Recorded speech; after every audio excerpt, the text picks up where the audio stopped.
My name is Miriam.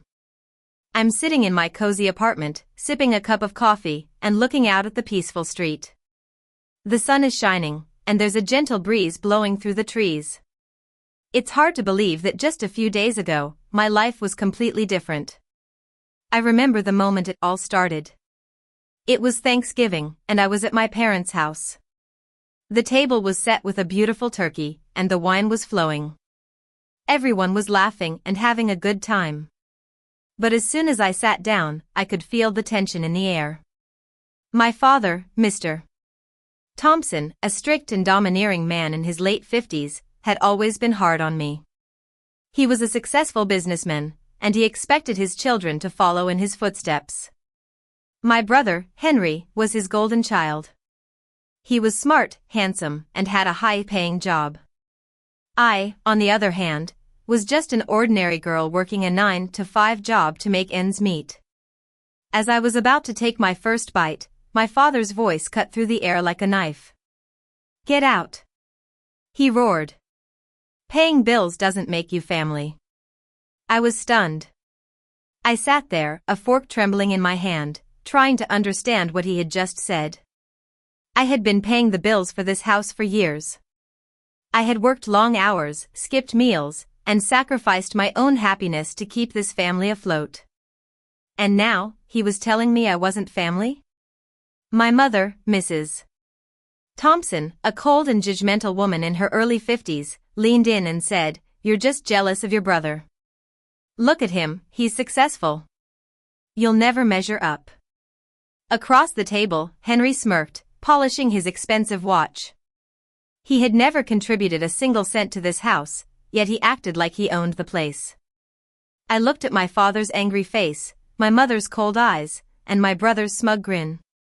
I felt a calmness wash over me, a calmness that was born out of years of pain and frustration. I set down my fork and said, "Fine.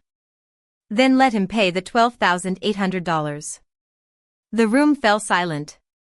Henry's face turned red, and he stammered, "What did you say?" I stood up, folding my napkin carefully. "The past due bills.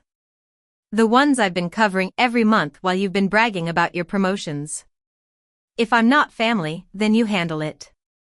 My father's jaw tightened, and he glared at me. Henry sputtered, "You can't just leave. The house will shut down." I smiled. "Watch me." That night, I went back to my apartment. I logged into all the utility accounts, power, water, gas, and internet, and clicked the terminate button. With a single line of code, $12,800 of thankless obligation came to an end. I slept like a queen, knowing that I had finally taken control of my life. The next morning, I woke up to the sound of chaos. I looked out of my window and saw cops on the lawn of my parents' house. Water was flooding from burst pipes, my mother was wailing, and my brother was cursing. The lights were out, and the fridge was rotting.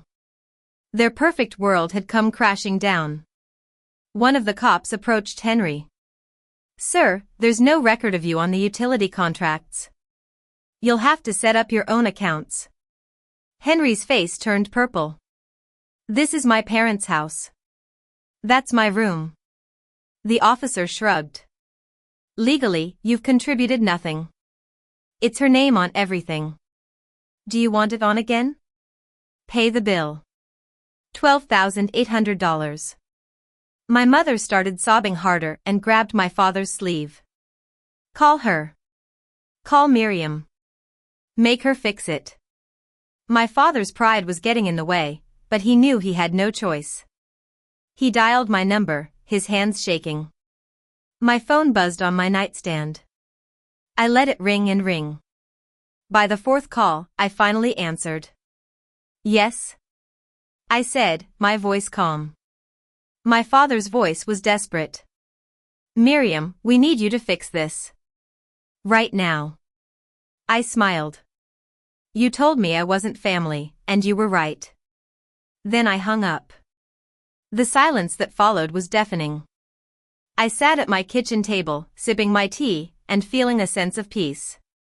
I had carried this family on my back for so long, and now it was their turn to face the consequences. Throughout the day, Henry kept calling me. His voice got more and more desperate with each voicemail. "Miriam, please, they're freaking out. The pipes froze.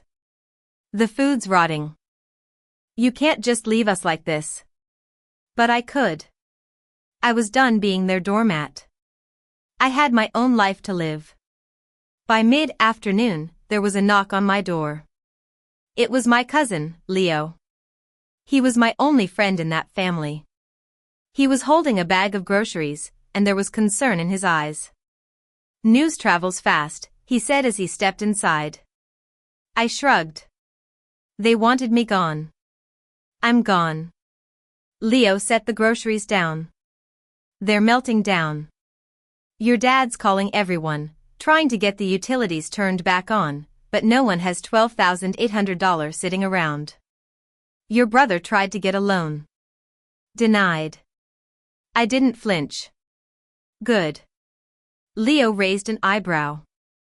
"You sure about this?" I nodded. "They told me I was worthless. I showed them what worthless really feels like."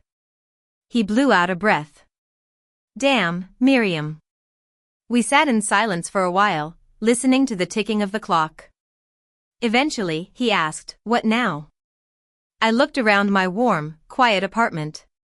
"Now, I live my own life. And if they ever come crawling back, I'll let them taste the hunger they forced on me." As night fell, I watched as my parents' house became a dark and cold place. My phone lit up with a text from my mother. "Miriam, please. It's Thanksgiving. You don't turn your back on family." I almost laughed. Family was a word they had weaponized. I typed back, "You told me I wasn't family the minute I said no." The next few days were a blur. Leo kept me updated on what was happening at my parents' house. They were sitting in a freezing house, candles melting on the table like a funeral. Henry was losing his mind. One morning, Leo called me. "They're leaving the house. Cops came to warn them about the frozen pipes bursting. They're moving into a motel." I didn't react. I just said, "I'm okay. Better than okay." Because I was free. Free from their chains, free from their constant demands, and free from the lie that love meant sacrificing myself for them. The days that followed were like a breath of fresh air. I woke up without dread, without a checklist of bills to pay, and without the fear of being criticized. I had finally found myself, and I was never going back. As the sun set on another peaceful day, I stood at the window and thought about how far I had come. They had taught me that paying bills wasn't enough to be family, so I had taken them at their word.